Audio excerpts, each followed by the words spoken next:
Hi friends, how are you? Today we are going to start your 10th standard 8th chapter natural resources. We have many needs and they can be satisfied partially or completely through resources. There are thousands of elements in the nature, but we can't call all of them resources. The elements can be called resources only when they are utilized by man through his special knowledge and expertise. So इसका मतलब क्या है? The things on which the man is dependent, human needs can be fulfilled by them and has the physical and intellectual capacity to utilize them, उसको हम resource बोलते हैं. So anything which is used to fulfill the human needs becomes a resource. In ancient times, man did not know about the minerals. जो जमीन के अंदर थे minerals के बारे में पता नहीं था. But these were not the resources at the time. But today they are extremely useful to us. Anyway, they can be useful to us. So they must have utility and capability also. The natural resources should have both utility and capability. The resources are made of the interactions with the three things, that is nature, man and culture. Now resources can be divided into three groups. First we use as food, second is raw material, third is energy resource.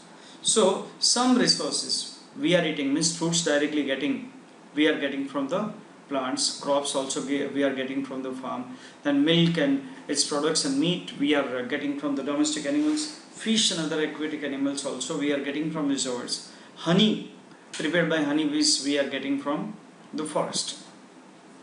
So here we are getting some resources as food. Next one is raw material. Which things we can get as raw material? Various goods are obtained from forest, agro products, wool, hides and meat available from animals, mineral ores. These all are raw material for us. मतलब forest में से हमें would मिलता है, agro products मिलते हैं जिससे बहुत सारी हम दवाइयाँ बनाते हैं, वूल के वुलन कपड़े होते हैं, hides and meats they are useful for other purposes. Minerals, we are getting many minerals from them. And third one, we are using it as energy resource, means we are getting energy. Coal we are using as energy resource to generate electricity. Petroleum we are using in cars and everywhere, in other vehicles. Natural gas we are using for cooking purpose and other purposes. So these resources we are using as energy resources. So resources have, remember, three use. One is food, second is raw material, third is energy resource. Now resources are classified as follows. There are also three categories. First, on the basis of ownership, मतलब इसका मालिक कौन है. Second, on the basis of re-availability, मतलब क्या वो फिर से अवेलेबल होंगे या नहीं. And third one, on the basis of distribution centers. सबसे पहले बात करते हैं ओनरशिप. अब इंडिविजुअल रिसोर्स किसको बोलेंगे? Individual resource is the resource which is owned by an individual or a family. मतलब हमारा खुद का मकान होता है, हमारा खुद का जो खेत होता है वो हमारा खुद का रिसोर्स है. सपोज हमारी लैंड, बिल्डिंग या कुछ भी. Second one is national resource, मतलब जो पूरे देश का होता है. सपोज ओन बाय कंट्री, पूरे देश का होता है, जैसे आर्मी होती है देश की, इंटरनेशनल ट्रेड होती है, या तो रेलवे. ये एक नेशनल रिसोर्स है, किसी एक व्यक्ति का नहीं है.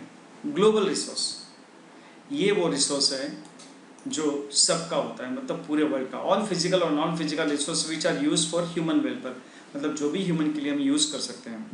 तो resources for common ownership of all Nations, मतलब ये किसी भी एक देश की ओनरशिप नहीं है, सारे देश इसमें कॉमन है.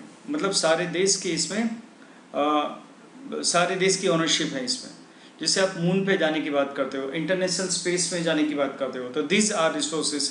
ये किसी एक दो कंट्री के रिसोर्सेज नहीं है, ये पूरे वर्ल्ड के सारे कंट्री का रिसोर्सेज है. Now on the basis of we will discuss on the basis of here distribution, कहाँ कहाँ है. अब यूनिवर्सल रिसोर्स की बात करें तो यूनिवर्सल रिसोर्स जैसे यूजफुल गैसेस इन एटमॉस्फेयर, मतलब ये हम कहीं भी हैं, यूनिवर्सली अवेलेबल हैं. आप कहीं पहाड़ पे चले जाओ, नदी में चले जाओ, कहीं भी जाओ, फॉरेस्ट में चले जाओ, आपको ये गैसेस तो मिलेंगे, ऑक्सीजन, नाइट्रोजन. मतलब universal, everywhere they are, in any part of the world, right. Second, generally available resource, मतलब ये इजीली अवेलेबल है. ये जरूरी नहीं कि हर जगह मिले, पर जनरली, यूनिवर्सली इसको नहीं बोल सकते, जनरली मतलब नॉर्मली ये होते हैं. तो क्या होता है? जमीन, right, soil, water, pasture land मतलब जो एनिमल्स के चरने की जगह होती है उसको पास्चर लैंड।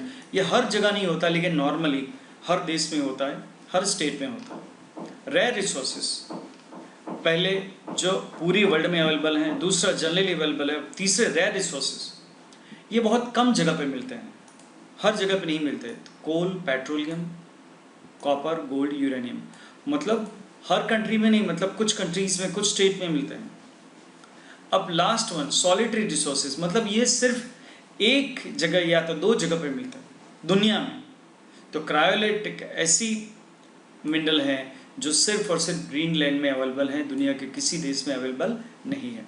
तो सॉलिटरी रिसोर्स आप समझ गए होंगे, रेयर रिसोर्सेज समझ गए होंगे, जनरली अवेलेबल रिसोर्सेज और रिसोर्सेज आपको पता है। You can understand details of two types. Resources can be classified by other methods also, wherein this can be classified into two types of as renewable and non-renewable. Means the resources reproduce themselves as per their usage during a specific time. In other words, these are inexhaustible. मतलब कुछ सालों के बाद कुछ resources खत्म हो जाएंगे। जैसे पेट्रोलियम है, बहुत सारे मिनरल्स हैं, वो कुछ सालों बाद खत्म हो जाएगा। तो that is called non-renewable resource, which does not renew itself.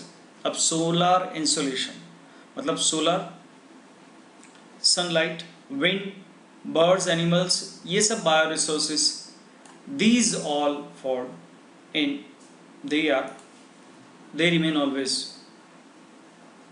they are inexhaustible. Some resources reproduce themselves, ये अपने आप को रिप्रोड्यूस करते हैं।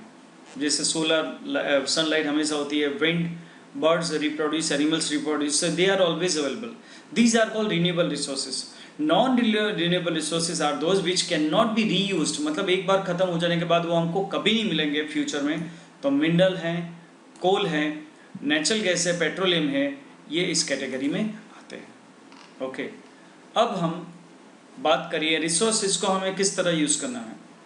तो इस रिसोर्सेज को हमें बहुत ध्यान से यूज़ करना है, क्योंकि हमारी नीड्स बहुत अनलिमिटेड हैं।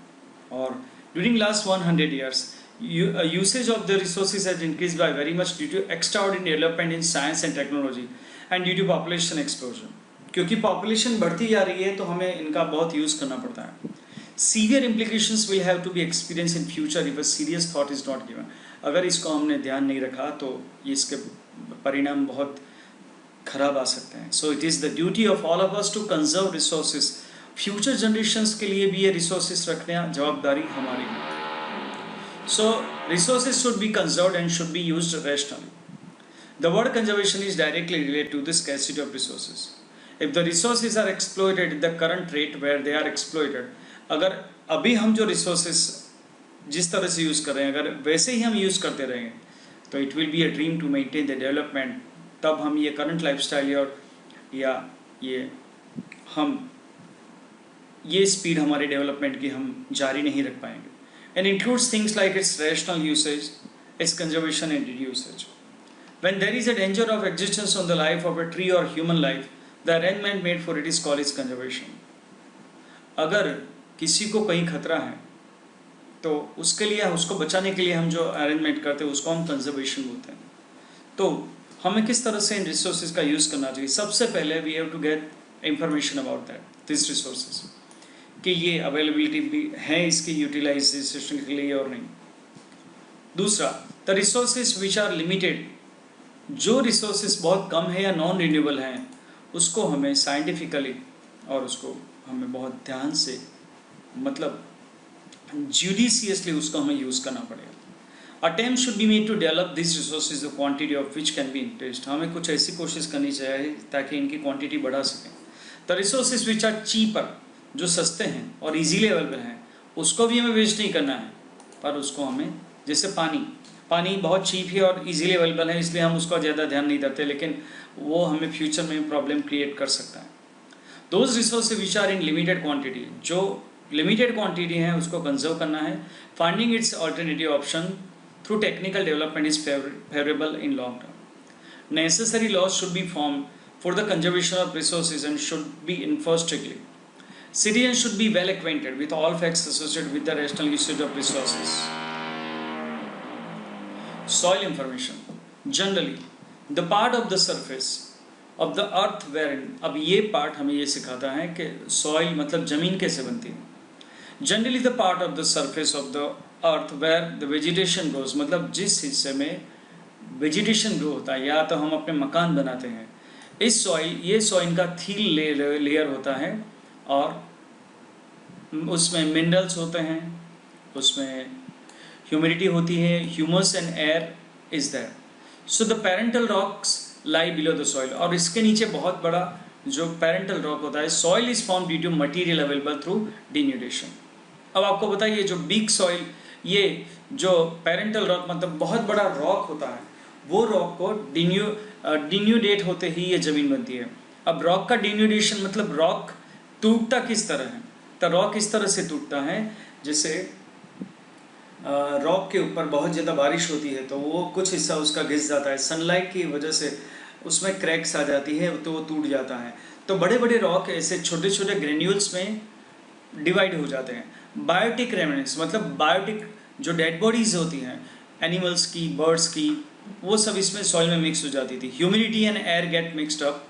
सो in other words soil is a natural mixture of minerals and biotic elements, मतलब सॉइल में मिनरल्स भी हैं और बायोटिक एलिमेंट्स मतलब dead bodies of this animals and the decayed plants are also there. So it is a mixture of minerals and biotic elements. अब soil की बात करें, the uppermost layer of the crust of the अर्थ, जिसको हम soil को कहते हैं, which contains mineral and biotic elements necessary for the growth and development vegetation, although that proportion is not same everywhere. The soil is the layer for the surface layer or the surface of the matter from due to the mixture of the scattered material of the parental rock. मतलब parental rock और vegetation का जो टूटा फूटा जो टूटे फूटे हिस्से मटेरियल हैं उसको एक बना के हम सॉइल बनाते हैं. Factors and denudation, factors of denudation मतलब ये रॉक्स टूटने के रीज़न क्या होते हैं. Prepare very thin layer through denudation of rock, मतलब ये रॉक टूटते टूटते छोटे हो जाते हैं. The humus form due to disintegration और डीके ऑफ वेजिटेशन और insects is added to this. This biotic elements play an important role in development of vegetation. The climatic impact in the duration of soil formation is so important, मतलब climate का बहुत ज़्यादा इसमें effect होता है soil formation पे, और उसकी वजह से सॉइल की अलग अलग टाइप फॉर्म होती है अलग अलग रीजन में after long time. The soil form out of the same parental rock, मतलब एक ही पेरेंटल रॉक में से जो अलग अलग ज़मीन बनी है वो अलग अलग हो सकती हैं. किसी में धूप ज़्यादा हो, किसी में धूप कम हो, किसी में बारिश ज़्यादा हो, किसी में बारिश कम हो, तो वो सॉइल अलग हो जाएगी. So soils are classified on the basis of their colour, climate, parental rocks, structure and humus. मतलब उनमें कलर कौन सा है, ब्लैक कलर है, रेड कलर है. क्लाइमेट कौन से क्लाइमेट की है, ठंडी जगह की है, गर्म जगह की.